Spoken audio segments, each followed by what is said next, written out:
MIAP's Quarantine and Treatment Centre to cease operations.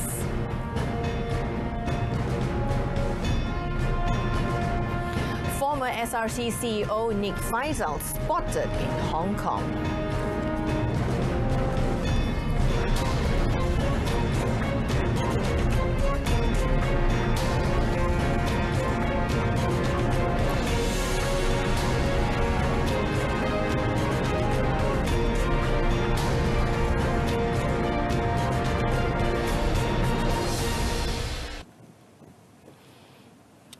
Good afternoon, thanks for joining us. You're watching Updates at Noon. I'm Jessica Lee. A total of 115 foreigners at the Sepang Immigration Detention Depot are awaiting the results of their second COVID-19 screening test before their deportation. Health Director General Dr. Nur Hisham Abdullah said the second screening test was among the required conditions prior to their release. Elaborating further on the matter, Dr. Nur Hisham said they are in the process of sending the detainees home, but before that, they need to undergo a second screening. To date, a total of 1,477 individuals have been screened for COVID-19 at the Sepang Immigration Detention Depot, of whom 62 positive cases have been identified. Meanwhile, the Health Director General said 2 positive cases were reported at Bukit Jalil Immigration Detention Depot yesterday. Jadi yang dikesan positif telah pun kita asingkan di hospital untuk rawatan dalam tempoh 2 minggu dan juga mereka yang ada terdedah kepada kes positif akan juga dikuarantinkan untuk tempoh 2 minggu.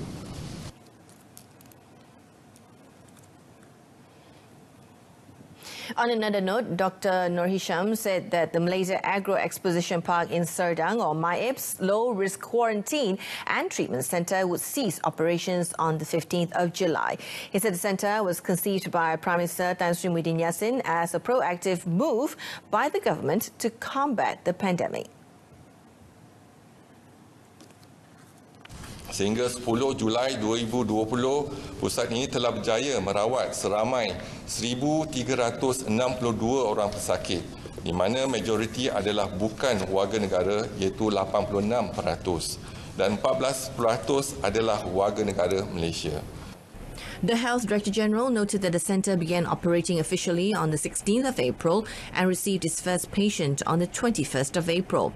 Yesterday, the Health Minister, Datuk Sri Dr. Adam Baba, witnessed the process of the last patient being discharged. Meanwhile, Dr. Nur Hisham said health workers in the public and private sectors will continue to be trained and provided with the latest information to trace as well as to manage COVID-19 suspected cases, for example, influenza-like illness, ELI, and SARI, in accordance with the latest guidelines.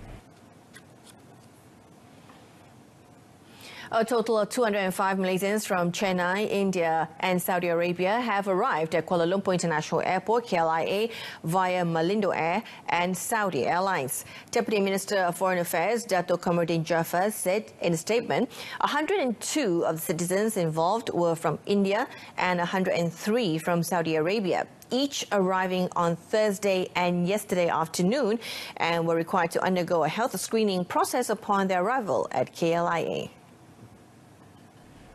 Commenting further on the matter, in a statement released, Dato' Kamarudin said all of the citizens had to undergo a 14-day quarantine at their respective homes. Their return was facilitated by the Consulate General of Malaysia in Chennai and the Malaysian Embassy in Riyadh, with the costs borne by the passengers themselves. He also said that Malaysian diplomatic representatives in India and Saudi Arabia will continue to monitor the current situation and cooperate with local authorities in providing appropriate assistance to Malaysians in the two countries.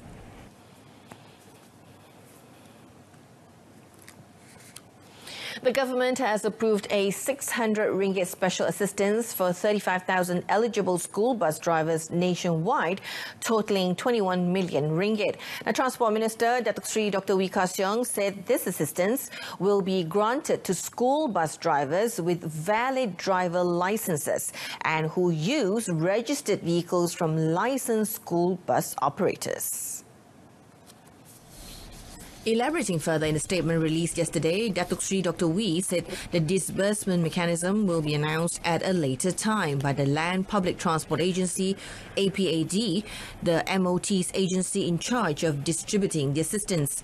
He also said the scheme was part of the Prihatin Rakyat Economic Stimulus Package, or Prihatin, that was launched by Prime Minister Tan Sri Muhyiddin Yassin on the 27th of March as a bulwark for the country during economic and social crisis as a result of the COVID-19 pandemic.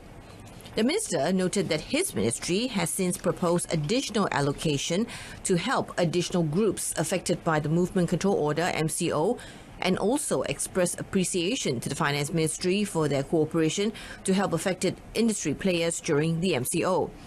He added that he had met with several major associations of school bus operators in a dialogue on 14th of May to gather their feedback for further action as they form one of the many groups that MOT had been attempting to help. Inspector General of Police Tan Sri Abdul Hamid Badur yesterday confirmed that former SRC International Chief Executive Officer Nik Faisal Arif Kamil and his family have been spotted in Hong Kong. Now, without disclosing details on Nik Faisal's presence in that country, Tan Sri Abdul Hamid said police had sent a letter to the Hong Kong authorities seeking their cooperation to arrest Nik Faisal.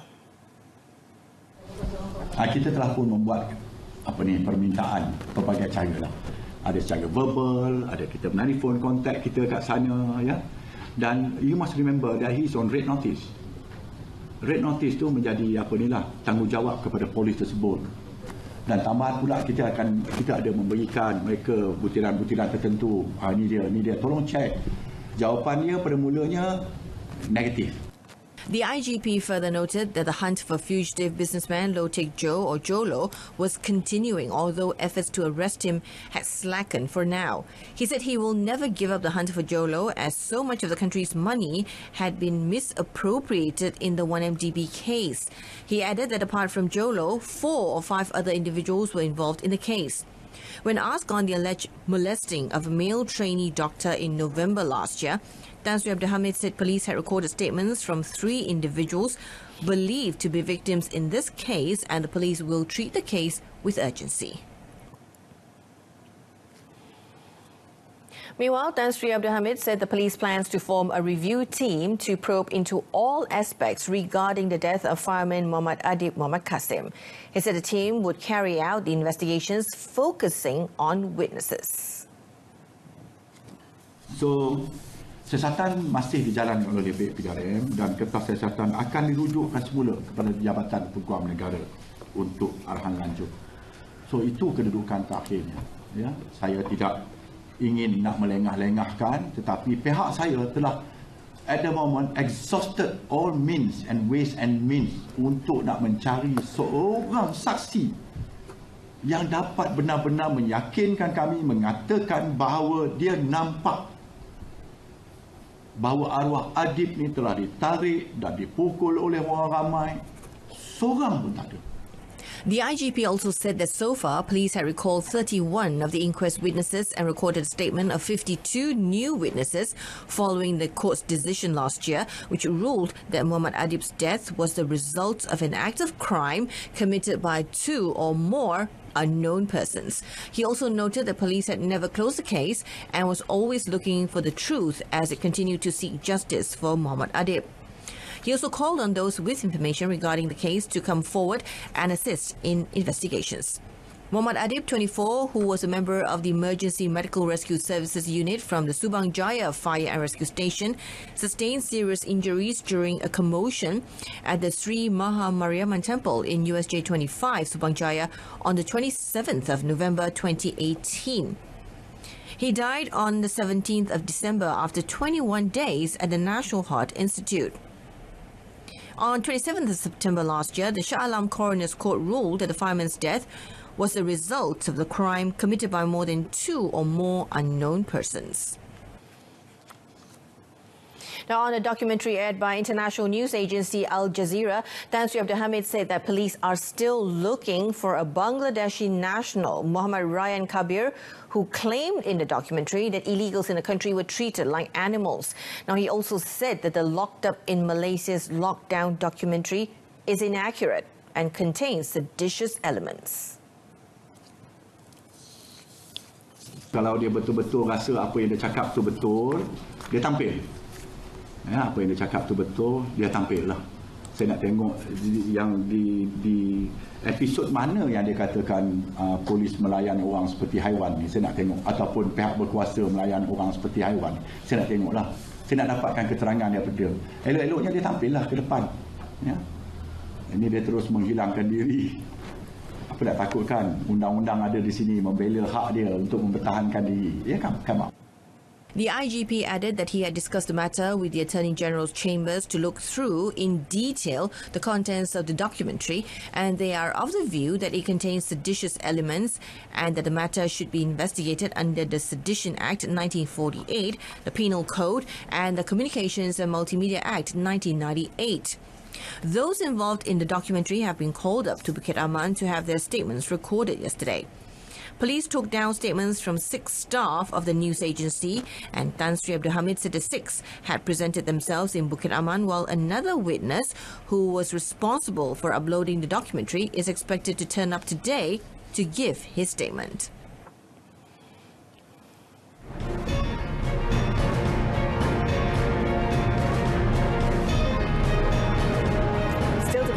Makmal, a testimony of government's commitment towards boosting digital connectivity.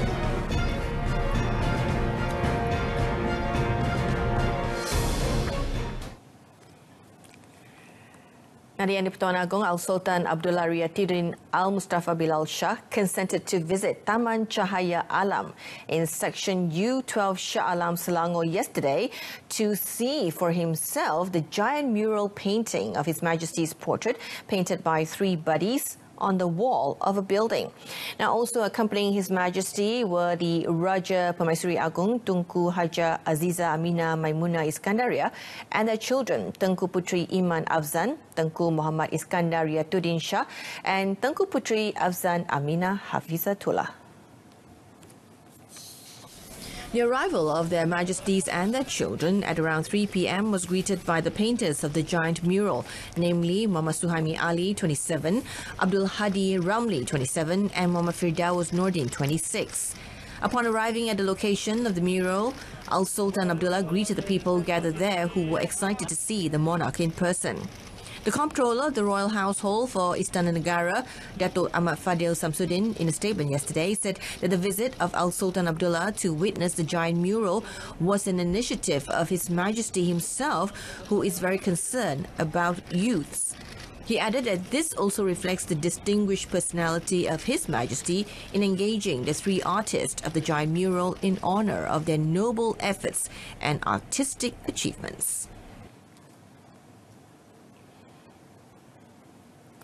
The National Digital Infrastructure Workshop, or MACMAL, from 13th of July to 14th of August is a testimony of the government's commitment towards boosting the country's digital connectivity.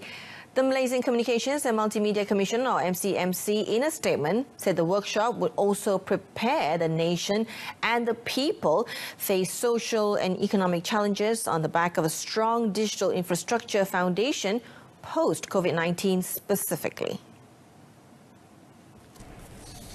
The statement also said that MCMC welcomes the announcement by Communications and Multimedia Minister Datuk Saifuddin Abdullah on the implementation of MACMAL.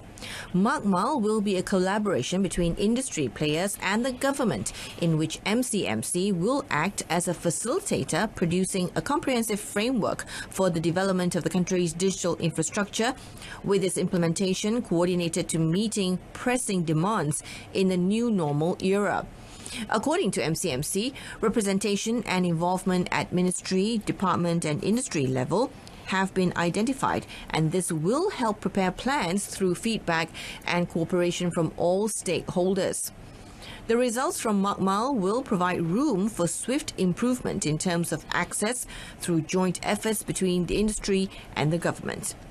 this would provide a spike on pre-global pandemic era projected targets. Kereta Api Tanah Melayu Berhad or KTMB tickets for the Aidiladha Balik Kampung Exodus out of cities and back will be on sale from today, both online and at all railway stations. KTMB Head of Strategic Communications, Ahmad Azri Kalbi, in a statement released, said the tickets are for its ETS and intercity rail services and are for travels from the 15th of July till the 30th of September. 40 ETS and 18 intercity trips will be offered for the Balik Kampung festive season, involving journeys from the 29th of July to the 3rd of August. Ahmad Azri further advised all passengers to purchase their tickets much earlier to enjoy a lower fare and double savings on the tickets. The KTMB Head of Strategic Communications added that online tickets can be purchased at KTMB's website at www.ktmb.com.my or via smartphone app KTMB Mob Ticket. More information can be obtained by calling KTMB. The Malaysian Hockey Confederation, or MHC, has unveiled a sponsorship deal worth 1.5 million ringgit with Puma for 3 years from 2021.